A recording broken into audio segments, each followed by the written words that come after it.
उसने तुम्हें तुम्हारी चाह न देनी होती तो वो अब तक तुम्हें सब्र दे चुका होता। अगर उसने कुन न कहना होता तो वो तुम्हारा ये इंतज़ार अब तक ख़त्म कर चुका होता। अगर उसने तुम्हारी कहानी यही ख़त्म करनी होती तो वो तुम्हें अब तक गम से रिहा कर चुका होता। अगर उसने रास्ता न निकालना होता तो वो तुम्हारे यकीन का तसलसल अब तक तोड़ चुका होता। अगर अल्लाह का इनकार होता तो तुम्हारे दिल से भी दुआ का ख्याल अब तक मिट चुका होता। जितनी मोहब्बत अल्लाह को तुमसे है उतनी मोहब्बत तुमसे तुम्हारी माँ भी नहीं कर सकती। कुछ दुआएं वक्त ज़रूर लेती हैं कबूलियत में, लेकिन दुआएं कभी भी रद्द नहीं हो सकती। अल्लाह का बस एक ही हुक्म काफ़ी है उसके लिए जिसे तुम कहते हो कि ये चाह कभी हासिल नहीं हो सकती। यूसुफ अलैहिस्सलाम को 40 साल बाद याकूब अलैहिस्सलाम तक लाया गया, तो फिर क्यों सोच रहे हो कि तुम्हारी वो लम्हों की गुमी हुई चीज़ वापस नहीं मिल सकती। ये दुनिया लाख रुकावटें ही क्यों न खड़ी करे पर अल्लाह के बनाए गए वसीलों से नहीं लड़ सकती। नसीब की ये चालें तुम्हारी दुआओं से कभी नहीं जीत सकती। जहाँ से मौजे आने हैं तुम्हारे लिए वहाँ तक तुम्हारी छठी हिस्स भी नहीं जा सकती। कितनी बेहतरियाँ हैं इस देरी में ये अभी तुम्हारी अकल नहीं समझ सकती। सजदे मुकम्मल करने वालों की कहानी कभी अधूरी नहीं रह सकती। अल्लाह से बातें करने वालों की बात नसीब से कभी बिगड़ी नहीं रह सकती। तहज्जुद की दुआएं अल्लाह ने बस कुन कहने के लिए बनाई हैं। ये जो अब तक तुम्हारा सब्र टूटा नहीं, ये अल्लाह ही तो है जो तुम्हें थामे हुए है। दुआओं में अगर दिल लगने लगे तो जान लो कि अल्लाह मुकद्दर बदलने की ठाने हुए है। अपने मंसूबों के टूट जाने पर तुम देखोगे कि उसने तुम्हारे लिए कैसे हैरान कुन मंसूबे बनाए हुए हैं। वो जो मिलता नहीं और फिर किसी सूरत भूलता भी नहीं, ये राज हैं मसलियतों के जो अल्लाह ने सबसे छुपाए हुए हैं। तुम बस यकीन से उसके फैसलों का इंतज़ार करो, वो बना देगा वो सभी काम जो अब तक बिगड़े हुए हैं। क्यों लगता है तुम्हें कि अल्लाह नावाकिफ़ है तुमसे? क्यों लगता है तुम्हें कि अल्लाह तुम्हारी दुआएं नहीं सुनता? क्यों लगता है तुम्हें कि अल्लाह तुम्हारी पुकार नहीं सुनता? क्यों लगता है तुम्हें कि अल्लाह तुम्हारी मोहब्बत को तुमसे मिलाएगा नहीं? क्यों लगता है तुम्हें कि अल्लाह तुम्हारी दुआएं पूरी नहीं करेगा? उसने तो तुम्हारे सभी आंसुओं के हिसाब कर रखे हैं। अल्लाह ने इनकार नहीं किया तुम्हारी किसी भी चाह से। उसने तो बस बेहतर वक्त के लिए अजर संभाल रखे हैं। वो जो मिलता नहीं और फिर किसी सूरत भूलता भी नहीं, ये राज हैं मसलियतों के जो अल्लाह ने सबसे छुपाए हुए हैं। तुम बस यकीन से उसके फैसलों का इंतज़ार करो, वो बना देगा वो सभी काम जो अब तक बिगड़े हुए हैं। तुम्हारी ये बेबसी हमेशा के लिए नहीं है तुम्हारे लिए, तो अल्लाह ने कुन के सिले सोच रखे हैं। तुम्हें अभी खबर ही नहीं कि अल्लाह ने तुम्हारे लिए कैसे कैसे कबूलियत के ज़रिए बना रखे हैं।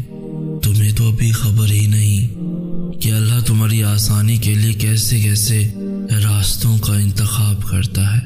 तुम्हें अभी अंदाज़ा ही नहीं कि इस आजमाइश के बाद तुम्हारे लिए कितने मौजज़े हैं। छोड़ रहे हो नाउमीद होकर जिस दुआ को, उसी से मौजज़ा हो गया तो क्या करोगे? सजदे से उठते ही अचानक वो गुमान हकीकत बनकर तुम्हारे सामने आ गया तो क्या करोगे?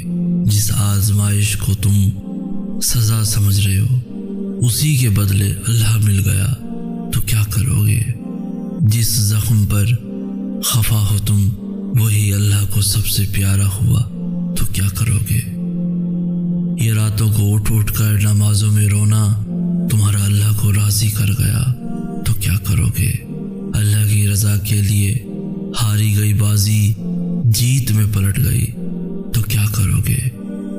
जिसे अपना इख्तिताम समझ रहे हो अल्लाह ने उसी को नया आगाज बना दिया तो क्या करोगे? जिसे मायूसी में गुजार रहे हो वही कबूलियत का लम्हा हुआ तो क्या करोगे? जो रुकावट है उसी को अल्लाह ने तुम्हारे लिए वसीला बना दिया तो क्या करोगे? जिसे नामुमकिन समझ रहे हो वही नसीब अल्लाह ने बदल दिया तो क्या करोगे? जिसे मायूसी में गुजार रहे हो वही कबूलियत का लम्हा हुआ तो क्या करोगे? तुम्हें तो अभी अंदाजा ही नहीं कि इस आजमाइश के बाद तुम्हारे लिए कितने मौजज़े हैं। तुम्हारी ये बेबसी हमेशा के लिए नहीं है, तुम्हारे लिए तो अल्लाह ने खून के सिले सोच रखे हैं। दुआओं की सबसे बड़ी ताकत ये है कि दुआएं वहां जा सकती हैं जहां इंसान नहीं जा सकता। अल्लाह से लेकर मौजज़ों तक, खून से लेकर फयकून तक, हर जगह। कुछ दुआएं अल्लाह फौरन कबूल कर लेता है और कुछ दुआएं तुम्हें बार बार अल्लाह से मांगनी पड़ती हैं, क्योंकि वो दुआएं अल्लाह की पसंदीदा दुआएं होती हैं और उन दुआओं के लिए तुम्हारा सजदा रेज़ होना अल्लाह को बहुत प्यारा लगता है। इसलिए अल्लाह उन दुआओं को तुमसे तो वक्ती तौर पर दूर कर देता है, लेकिन तुम्हारे दिल से उन्हें कभी भी निकलने नहीं देता, ताकि तुम अल्लाह से मांगना न छोड़ो, क्योंकि वो दुआएं ही तुम्हारा मुकद्दर होती हैं। बस उनकी कबूलियत के लिए अल्लाह ने जो वक्त मुकर्रर कर रखा होता है वो तुम्हारे सोचे हुए वक्त से थोड़ा ज़्यादा होता है। तहज्जुद की दुआओं के लिए तो 7 आसमानों के पर्दे उठा दिए जाते हैं और फिर अल्लाह ऐसे मौजज़े करता है जो ना कभी ज़मीन वालों ने देखे होते हैं ना आसमान वालों ने। अल्लाह की मंसूबे तुम्हें लाजवाब कर देंगे, अल्लाह के मौजज़े तुम्हें हैरान कर देंगे। तुम्हारी तहज्जुद की दुआएं ही तुम्हारे लिए मौजज़ों के रास्ते बनाएंगी और फिर तुम देखोगे उन्हें भी अपना मुकद्दर बनते हुए, जिनका मिलना तुम्हें नामुमकिन लगता था, क्योंकि मरहम सिर्फ अल्लाह ही दे सकता है और जो सब्र करते हैं और तवक्कुल रखते हैं उनके लिए अल्लाह शिफा के ज़रिए बना देता है और उन्हें नवाज दिया जाता है उससे भी बेहतर जो उन्होंने खोया होता है। यकीन रखो हकीकत के खुलने तक और छोड़ दो उस जगह से मरहम ढूंढना जहाँ से ज़ख्म मिला। क्यों भाग रहे हो फिर तुम उसके पीछे जिससे अल्लाह ने तुम्हें बचा लिया? अपने लिए तो सभी उसे पुकारते हैं, तुम अल्लाह को अल्लाह के लिए पुकार कर देखो।